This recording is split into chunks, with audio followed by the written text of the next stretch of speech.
As we enter a new phase in the fight against the coronavirus, we are again faced with uncertainty. That's because the CEO of Pfizer, the company behind the vaccine about to be rolled out in the United Kingdom next week, admits that they don't know whether those with the jab can still transmit COVID-19 to others in an interview to NBC.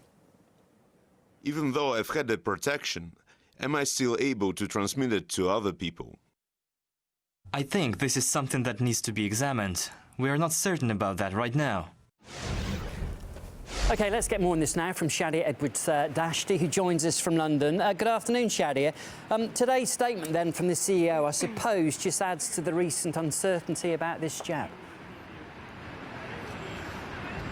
Well, put it this way, 2 days ago it was the news we were all waiting for. It was described as a historic moment, but now it seems like it's historic for all the wrong reasons. The approval, of course, of the COVID-19 vaccination just a few days ago by the British medical regulator meant that as soon as next week the vaccine could be rolled out. But now it's been proved almost too good to be true. Of course, the United Kingdom was celebrating being world-beating, world-leading, and now it seems as though it potentially is just a guinea pig in the science of all of it. And that's because Pfizer has come out to admit that actually, while the jab might be 95% effective against COVID-19, there is by no means any guarantee that it can prevent carrying and the transmission of COVID-19 as well. Now, interestingly, the EU regulator and the US top health officials have both come out to say that the UK has entirely jumped the gun here. It's been far too quick in its procedures because for their reasonings, they think that a longer approval process is necessary to ensure safety and effectivity.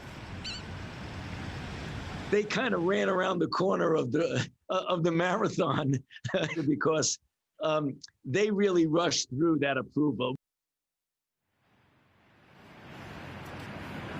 Well, regardless, 40 million doses of the vaccination have been pre-ordered by the United Kingdom. The first supply, the first batch, is headed to the United Kingdom, set to be rolled out throughout the rest of the country. Could be available as soon as next week, meaning immunisation could be as early as the next few weeks. Top of the list of course, the most vulnerable in society, people over 80, plus care home residents and staff, and then, of course, those on the front line in the NHS. However, there are some concerns, and many people have cast their doubts, even here within the United Kingdom. Some say there'll be a huge lag to all of this, and next week is very soon, just around the corner. Plus, there's logistical fears as well in terms of the distribution of the vaccine, because this vaccination needs to be stored in minus 70 degrees, and therefore those handling it say they need a lot more instructions on how to do so. But then there's the political narrative in all of this. Many people have long criticised the government, allegedly arguing that there's been government failures in dealing with the COVID-19 pandemic.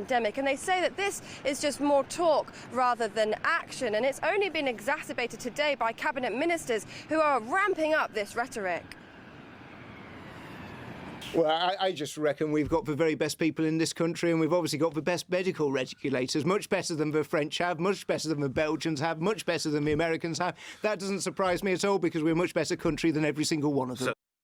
Using Williamson's own criteria, the number of deaths in the UK must prove that we're a much worse country than France and Belgium, not the US, obviously. What a facile boast. That sort of thing you hear in a playground, not from an MP on national radio. World-beating jingoism.